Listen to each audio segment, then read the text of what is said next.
இன்றைக்கி பிரண்டை தொக்கு வந்து எப்படி நம்ம பண்ண போகிறோன்னு பார்க்க போகிறோம். இதில் வந்து 1 கிலோ பிரண்டைக்கு வந்து இந்த லிஸ்ட்டு கொடுத்துருக்காங்க. ஸோ உங்களுக்கு எவ்வளோ பிரண்டை கிடைக்குதோ அதை நீங்கள் வெயிட் பார்த்துட்டு அதுக்கு தகுந்த அளவுக்கு மெஷர்மெண்ட் வந்து எடுத்து நீங்கள் வீட்டில் செஞ்சுக்கலாம். இது வந்து 1 கிலோ பிரண்டைக்கான அளவு.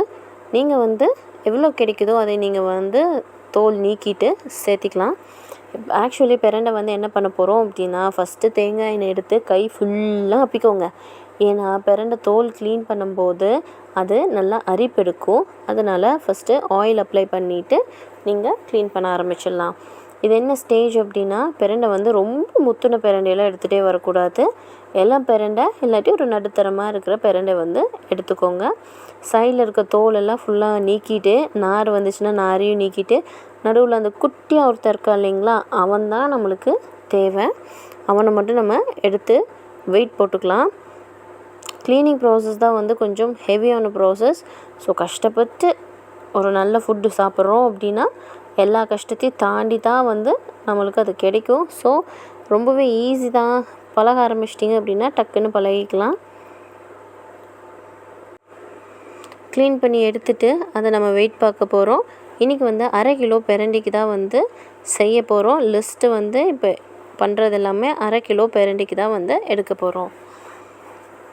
பிரண்டை க்ளீனிங் ப்ராசஸ் வந்து நல்லா பார்த்துக்கோங்க. ரொம்பவுமே ஈஸியான ப்ராசஸ் தான். நடுவில் இருக்க அந்த குட்டி பையில் மட்டும் தூக்கி நம்ம வெயிட் போட்டுக்கலாம். இப்போ இந்த குட்டி பையன் வந்து எல்லாத்தையும் எடுத்து போட்டதில் 521 கிராம் இருக்கிறான். நம்ம 520 கிராமுக்கு வந்து கண்டென்ட்ஸ் எவ்வளோ தேவை அப்படின்னு சொல்லி லிஸ்ட்டு போட்டாச்சு. இது எல்லாம் தான் வந்து இந்த கிராம் கணக்கு பவுடர்ஸ் எல்லாம் எடுத்து போட்டோம்னா முடிஞ்சிடும்.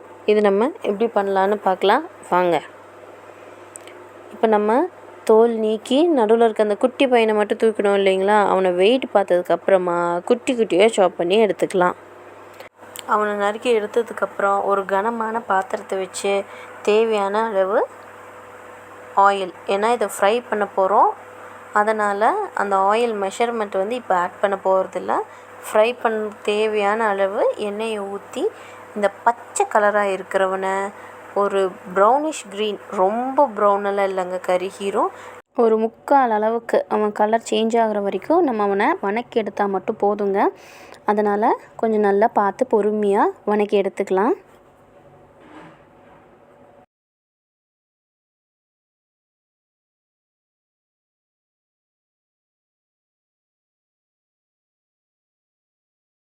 இந்த ஸ்டேஜில் க்ரீனும் இல்லாமல் ப்ரௌனும் இல்லாமல் நடுவில் இருக்கான் இல்லைங்களா, இவனை வந்து ஆஃப் பண்ணிவிட்டு நல்லா ரூம் டெம்பரேச்சருக்கு ஆற விட்ருங்க. இல்லாட்டி ஃபேன் போட்டும் கூட ஆற வச்சுக்கோங்க.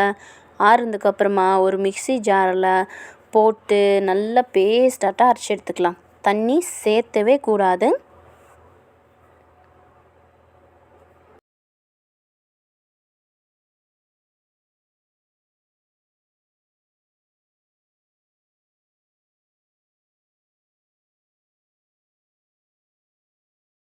நல்லா இவனையை நல்லா பேஸ்டாட்டாக கொல்லன்னு அரைச்சி எடுத்தாச்சு.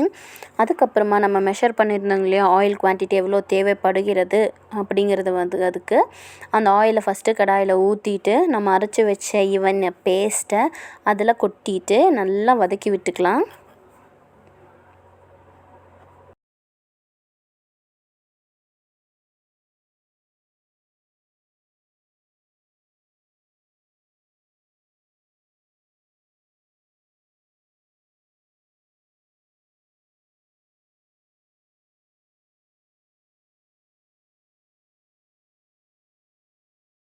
இந்த அரைச்ச பேஸ்ட்டை வந்து எண்ணெயில் லைட்டாக அந்த பபுள்ஸ் வர அளவுக்கு நல்லா வதக்கி எடுத்துக்கலாம். அதுக்கப்புறமா வந்து நம்ம மசாலா பொடிகளை வந்து ஆட் பண்ண போகிறோம். லைட்டாக எண்ணெய் அப்படியே பபுள்ஸ் வரும்போது மசாலா பொடி போட்டிங்கன்னா இந்த க்ரீன் கலராக இருக்கிறவன் ப்ரௌன் கலர் ஆகி சூப்பர் கலருக்கு வந்துடுவான். ஸோ அவனை நீங்கள் கிளறிட்டே இருக்கணும்.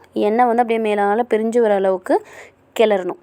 எவ்வளோக்கு எவ்வளோ நம்ம பண்ணுறோமோ அவ்வளோக்கு சூப்பராக யம்மியாக இருப்பான். அண்ட் தென் இப்போது தண்ணி வந்து இதுக்கு அரைக்கிறக்கோ இல்லை இப்போ பவுட்ரு ஆட் பண்ணிட்டோம் அதுக்கு தண்ணி சேர்த்தணும் அப்படின்ட்டு நினைக்க கூட கூடாதீங்க. தண்ணியை வந்து நம்ம ஆட் பண்ணவே கூடாது இந்த டிஷ்ஷுக்கு. நல்ல எண்ணெய் பிரிஞ்சு வர அளவுக்கு கிளறி கொண்டே இருங்கள்.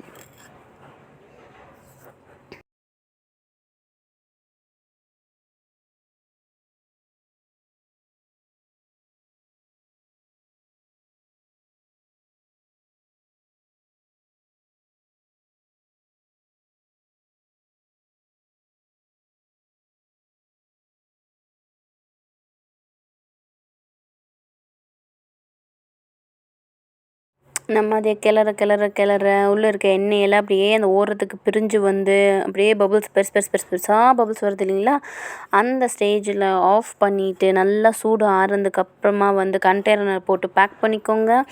இதை வந்து கைப்படாமல் ஃப்ரிட்ஜில் வச்சுக்கோங்க. அப்பப்போ தேவைப்படுதோ அப்போ வந்து ஸ்பூனை வந்து நல்லா ஹீட் பண்ணி அதுக்கப்புறமா வந்து எடுத்து யூஸ் பண்ணுங்கள். அவ்வளோதான், நம்மளுடைய பிரண்டை தொக்கு சூப்பராக ரெடி ஆயிடுச்சுங்க. இதே வந்து நீங்கள் சாதத்துக்கோ இட்லிக்கோ தோசைக்கோ வச்சு சாப்பிட்டு பார்த்தீங்கன்னா யம்மியாக இருக்கும்.